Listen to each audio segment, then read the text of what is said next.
fire as possible on the cities, to burn those cities to the ground, to demoralise the people of England. So consequently, they were concentrating their bombing on civilian targets. They tried taking out our airfields at the beginning of World War II. That did not work. So what did we have in the way of defences? We had next to nothing. We didn't have any night fights. So what they would do is they would send up barrage balloons, thousands of them, to try and stop enemy aircraft from getting through. That didn't work. The Germans flew over them. And that's when they decided to change from conventional bombing to incendiary bombing.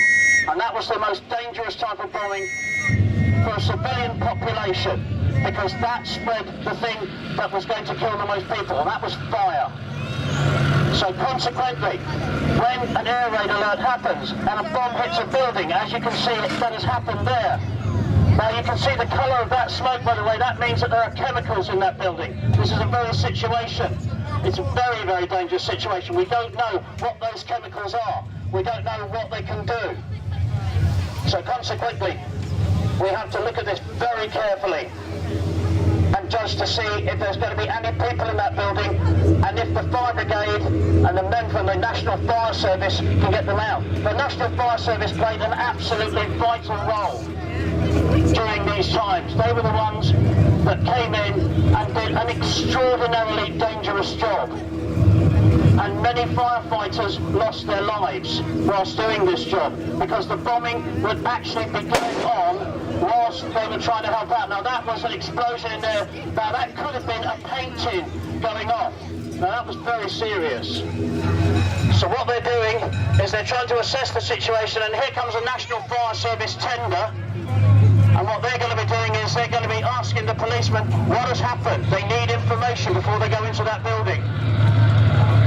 Now you can hear the bombers overhead. They're still raining down charges, and some of the casualties are now being brought out. There were people staying in there. There were apartments inside that building. And some of them, as you can see, are very seriously hurt indeed. If that was chemicals in there, if it was paints or something like that, then that's even more serious, because that would mean that there were really serious casualties going on. Now the National Fire Service are specially trained for doing this, and you can smell that smoke. It's quite active. That means that there is some kind of chemical in there. It could be paint, it could be a number of things. We don't know what it is at the moment, so we're trying to find out. Now what they will do is they will bring a fire tender forward. You can see them rolling out the hoses. There will be water standpoints which they can use. They will attach those hoses to those water standpoints and start pouring it in. Now these men, as I said, did a very dangerous job indeed, and so dangerous it was that they actually had a film made all about them, a World War II propaganda film that was shown to great success in America, called Fires Were Started. And that looked at the actual men who were fighting fires. It looked at them as they were going about their business. It was an extremely dangerous film to make, because the bombs were falling as these men were doing their job. Now they call for an ambulance for some of the wounded, and you can see some of these wounded are very badly hurt indeed. Now they're going to try and pour water up and over into it, and they're going to try and get 3 or 4 hoses cascading water onto it to try and dampen that fire down and eventually put it out. They will not train the hoses directly onto it. But some of these fires could be impossible to stop. On the 29th of December 1940, a firestorm developed in the city of London. This was an actual storm made of pure fire. Anything caught in its path would be swept up and taken away. Firestorms were unbelievably dangerous to every living creature. When the bombing of Dresden happened, the vast majorities of the casualties, when they were found afterwards, the firestorm had actually shrunken the bodies so you could fit 25 people into one bathtub. The heat was so intense that they'd actually shrunk human beings instantly. And this is what many of these men had to deal with in London during the Blitz.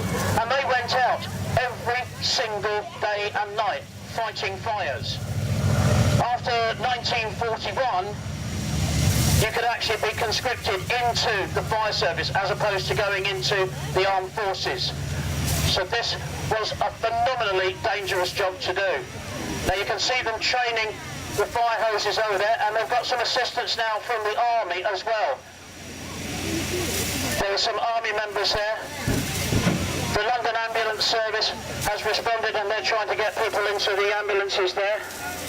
The local ambulance services also did a very, very brave job. They would ferry patients from the scenes where they had been bombed into the hospitals or first aid stations, but they would do so under fire.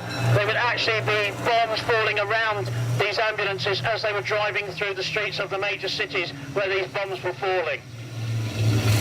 And still the planes are flying overhead. These men will not move though, they will not flinch, they will continue doing their jobs.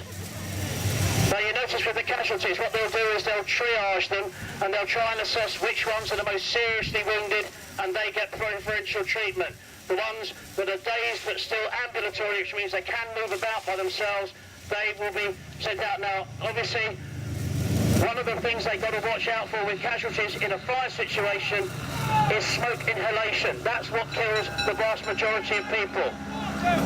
And this kind of smoke inhalation is extraordinarily dangerous because nobody knows that they've got it until such time as the symptoms show. And the first symptom is passing out, because the inside of their lungs will actually have been burnt by the smoke.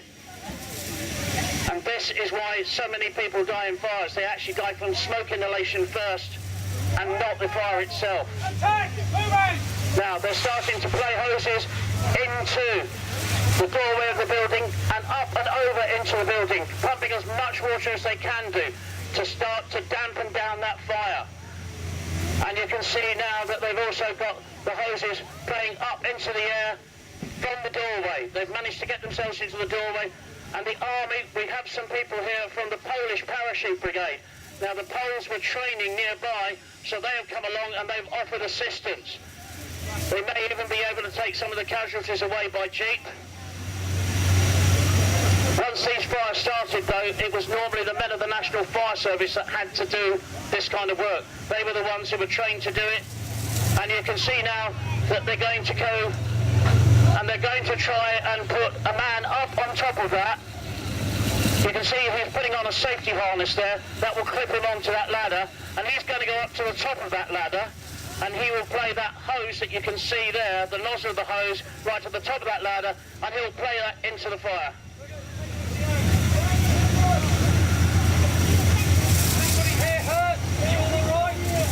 Now it seems that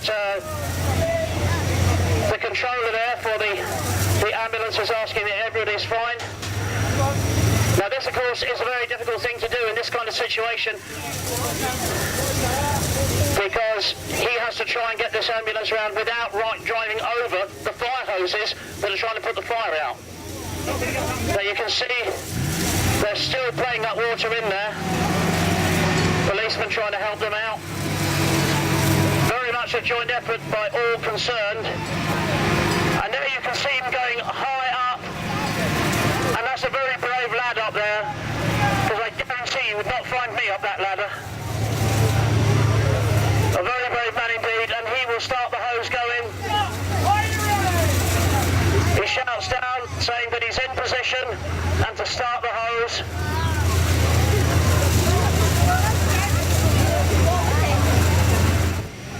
And like I said, on the 29th of December, it was hit so heavily in the area we now call Silvertown and the city, and there goes the water from that one, but Silvertown and the city was so badly hit that it created a firestorm, a maelstrom of fire whirling around, and it melted brick, it melted metal, and it melted humans. A lot of firefighters lost their lives that night, but even so, despite the devastation that they had, they were like the firefighters that were fighting to try and free their comrades at the World Trade Center. They kept on going because these are incredibly brave men. Now the smoke seems to have died down. They've managed to get the casualties away, and this joint effort Looks like they might have got the fire dampened down, but we will have to get a final word from the National Fire Service's marshals, who will assess the situation and see exactly what has happened. But of course, these kind of efforts take a lot of people, not just the National Fire Service, but you have the wardens who did an invaluable job during World War II, the ARP, the Air Raid Prevention Warders as well. They were the ones who went round and made sure that air raids didn't have a fighting chance by making sure there were no chinks of light. A chink of light in somebody's living room could be seen from 10,000 feet up in the air by Luftwaffe bombers, and they would use that pinpoint of light to pinpoint where to drop their bombs. And they didn't really care if it was a factory making Spitfires or if it was a school. It really didn't occur to them, they just dropped the bombs. Fire is out! And I've just been given confirmation by the lead fireman that the fire is out, so a big round of applause for all concerned.